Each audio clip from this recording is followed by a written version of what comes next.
Lee Haskins says, I don't bring up sports cards to my friends and coworkers. It is an isolated hobby. How can we change that? And I think I'm going to take a shot at this, Brian, and you can play off of what I'm about to say, but because I think we've all gone through this. You and I were talking the other day, Brian, about like back when you'd be dating a girl, you would kind of like be cringing because you're like, I gotta tell her about this because she's gonna find out eventually, but I don't want her to leave me and think I'm a big nerd and just walk away. And I think it is becoming a little bit more mainstream, and I think that that a lot of people that aren't in the hobby that are your friends or your romantic interest, that a lot of people just they just respect somebody who has a passion and interest, a hobby at all. And I think we oftentimes we kind of consider it to be more nerdy than it actually is. But another thing, and this just happened to me recently, Brian, because I'm like in the midst, I just left my job and career, and I had to update my LinkedIn page. And I was like, okay, well, what do I want to do? Do I want to continue being the CPA on LinkedIn, which I am, and I don't want to do CPA work anymore, or do I want to go full Sports Cards Live, sports card consultant, looking for some jobs that way, that kind of thing. I decided, screw it. I'm just going to be me. I'm just going to get out there and be a card guy. And if anyone else has an issue with that, that's in their head. I don't need to know about it. That's fine.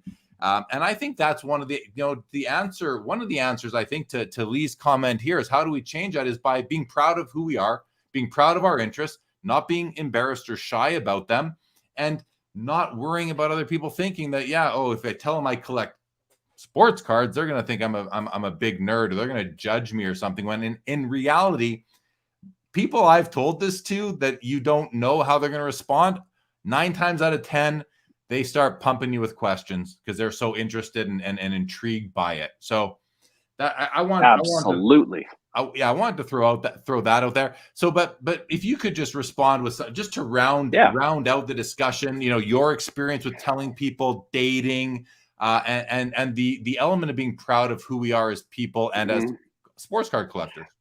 No, I love this, Jeremy. And you did the right thing. Going from the CPA to the cards. Life is short. We only have one life. It's short. It goes by fast.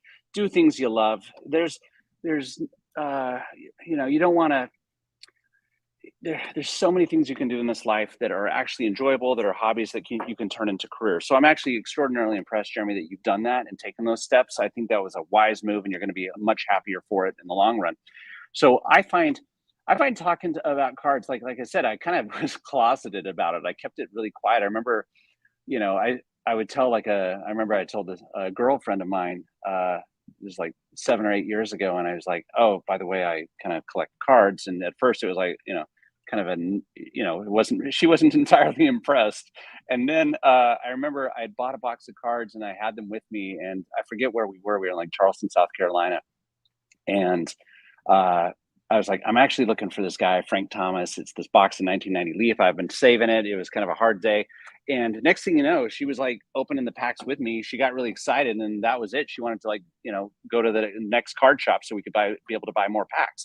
I think it's one of those things that we're more fearful about what it's like. And once people hear about it, most people either they collected, or when they were kids, or their friends collected, or their dads or their moms or somebody that they know collects. Like, I do this thing sometimes, most times, where whenever I'm in an Uber, which is all the time, I usually will ask the Uber driver, hey, did you ever collect cards?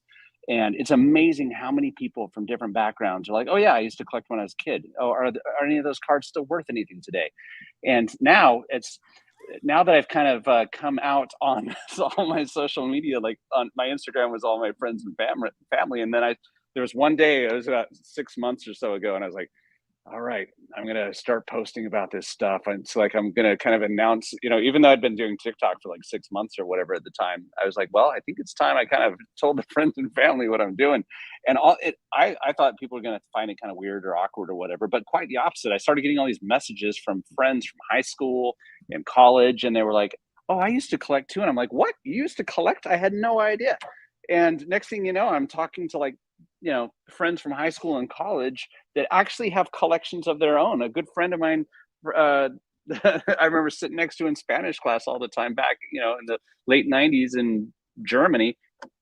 She was like, "Oh yeah, I used to collect cards. Me and my dad bonded over it. I have this whole box of cards." And I was like, "How do you have this? I had no idea." And so, what usually ends up happening with most things that we feel shame about in life is that once we start telling people about it and being our authentic selves, people love it, man. I don't talk. Everyone I talk to about cards usually loves it, except for that one guy when I was like, "Yeah, I do sports cars," and he's like, "Oh, cool, sports cars. That's awesome. Do you drive like a GTR? Are you into Ferraris or Maserati, whatever?" I was like, "No, sports cards." He's like, "Oh, Yeah. okay." Baseball cards. Baseball cards. Yeah, Not but I sports love cards. it, man. It's awesome. Yeah. It's a lot of fun. For sure, for sure.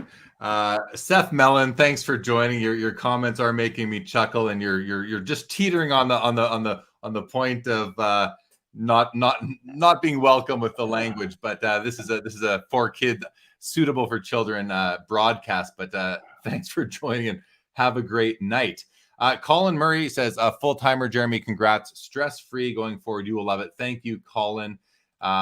Not 100% certain what my role will be, but I do, I'm not looking to just become no, sorry, I don't mean to say it like that. I'm not looking to scale out my sports card dealing as much. I want to keep that where it's at, the same level. I'm more looking to get involved at the corporate level or in a consulting fashion. I have, Brian, I have the privilege. I do a show called Collectible Live for Collectible, the fractional ownership company, and they source the guests for that show, and they bring in a lot of people from auction companies, like the big named auction companies.